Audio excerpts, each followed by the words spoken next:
Hi hello ಎಲ್ಲರಿಗೂ ನಮಸ್ಕಾರ. ಜ್ಯೋತಿ ಪಾಕಶಾಲೆಗೆ ತಮ್ಮೆಲ್ಲರಿಗೂ ಸ್ವಾಗತ. ನನ್ನ ಕುಕ್ಕಿಂಗ್ ವಿಡಿಯೋಸ್ ನಿಮಗೆ ಇಷ್ಟ ಆದಲ್ಲಿ ಜ್ಯೋತಿ ಪಾಕಶಾಲೆ ಚಾನಲ್ನ ಸಬ್ಸ್ಕ್ರೈಬ್ ಮಾಡಿಕೊಳ್ಳಿ. ನಾನು ಈ ದಿನ ಸತ್ಯನಾರಾಯಣ ಸ್ವಾಮಿ ಪ್ರಸಾದ ಮಾಡುವ ವಿಧಾನ ತೋರಿಸ್ಕೊಡ್ತೇನೆ.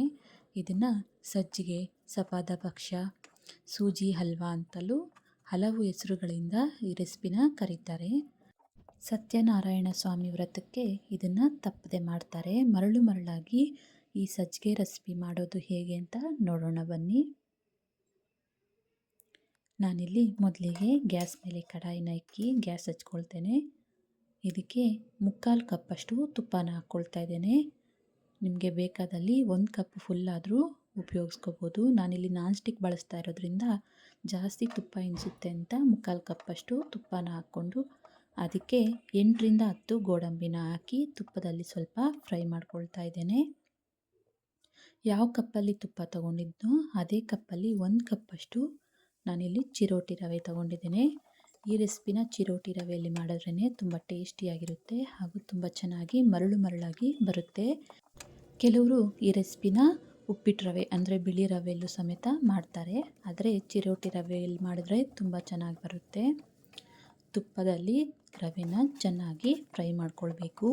ಒಂದು ಕಡೆ 1 ಕಪ್ ರವೆಗೆ 2 ಕಪ್ಪಷ್ಟು ನೀರನ್ನು ಬಿಸಿ ಮಾಡ್ಕೊಂಡಿದ್ದೆ. ನೋಡ್ಬೋದು, ಚೆನ್ನಾಗಿ ಕುದೀತಾ ಇರೋವಂಥ ನೀರನ್ನೇ ಹಾಕ್ಕೊಳ್ಬೇಕು. 1 ಕಪ್ ರವೆಗೆ 2 ಕಪ್ಪಷ್ಟು ನೀರನ್ನು ಹಾಕಿ ಈ ರೀತಿ ಗಂಟಿಲ್ಲದೆ ಇರೋ ರೀತಿ ಕಲಿಸ್ತಾ ಇರಬೇಕು. ಇದನ್ನು ಲೋ ಫ್ಲೇಮಲ್ಲೇ ಇದನ್ನು ಕಲಿಸ್ತಾ ಬೇಯಿಸ್ಕೊಳ್ಬೇಕು. ನೋಡಿ, ರವೆ ಚೆನ್ನಾಗಿ ಬೆಂದಿದೆ.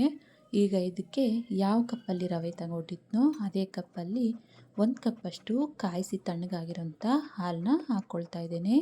ಹಾಲನ್ನು ಹಾಕಿ ಚೆನ್ನಾಗಿ ಇದನ್ನು ಮಿಕ್ಸ್ ಮಾಡ್ಕೊಳ್ತಾ ಇದ್ದೇನೆ. ಹಾಲನ್ನು ಹಾಕಿ 1-2 ನಿಮಿಷ ಬಿಸಿ ಮಾಡಿಕೊಂಡ ನಂತರ ಇದನ್ನು ಯಾವ ಕಪ್ಪಲ್ಲಿ ರವೆ ತಗೊಂಡಿದ್ನೋ ಅದೇ ಕಪ್ಪಲ್ಲಿ 1.5 ಕಪ್ಪಷ್ಟು ಸಕ್ಕರೆನ ಹಾಕ್ಕೊಳ್ತಾ ಇದ್ದೇನೆ. ಹಾಗೆಯೇ 10ರಿಂದ 12 ದ್ರಾಕ್ಷಿ, ಒಣ ದ್ರಾಕ್ಷಿನ ಹಾಕ್ಕೊಂಡು ಚೆನ್ನಾಗಿ ಇದನ್ನು ಕಲಿಸ್ಕೊಳ್ಬೇಕು. ಸಕ್ಕರೆ ಹಾಕಿರೋದ್ರಿಂದ ನೋಡಿ, ಈ ರೀತಿಯಾಗಿ ಸಕ್ಕರೆ ಕರಗಿ ಇದು ಸ್ವಲ್ಪ ತೆಳ್ಳಗಾಯಿತು ಅನಿಸುತ್ತೆ. ಆದರೆ ಸ್ವಲ್ಪ ಹೊತ್ತು ಕುದಿಸ್ಕೊಳ್ಳೋ ಅಷ್ಟೊತ್ತಿಗೆ ಇದು ಸ್ವಲ್ಪ ಗಟ್ಟಿಯಾಗುತ್ತೆ.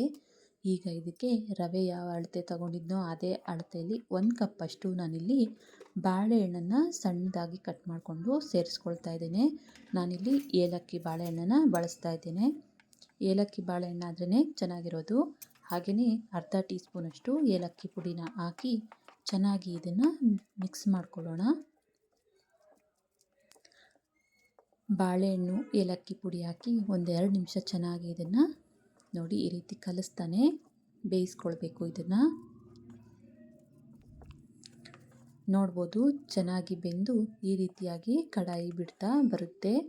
ಈ ರೀತಿ ಆಯಿತು ಅಂದರೆ ಸಜ್ಜಿಗೆ ರೆಡಿ ಆದಂಗೆ. ಗ್ಯಾಸ್ ಆಫ್ ಮಾಡ್ಕೊಳ್ತೇನೆ. ಇದನ್ನು ಸ್ವಲ್ಪ ತಣ್ಣಗಾಗಲು ಬಿಡೋಣ.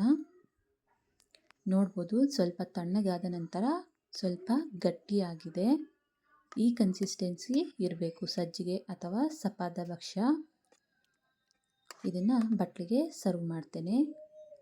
ನೋಡಿದ್ರಲ್ಲ, ಸಿಂಪಲ್ ಆದಂತಹ ಸತ್ಯನಾರಾಯಣ ಸ್ವಾಮಿ ವ್ರತಕ್ಕೆ ಮಾಡುವಂತಹ ಸಜ್ಜಿಗೆ ರೆಸಿಪಿ ತುಂಬಾ ಸುಲಭವಾಗಿ ಮರಳಾಗಿ ಮಾಡ್ಕೊಳ್ಬೋದು.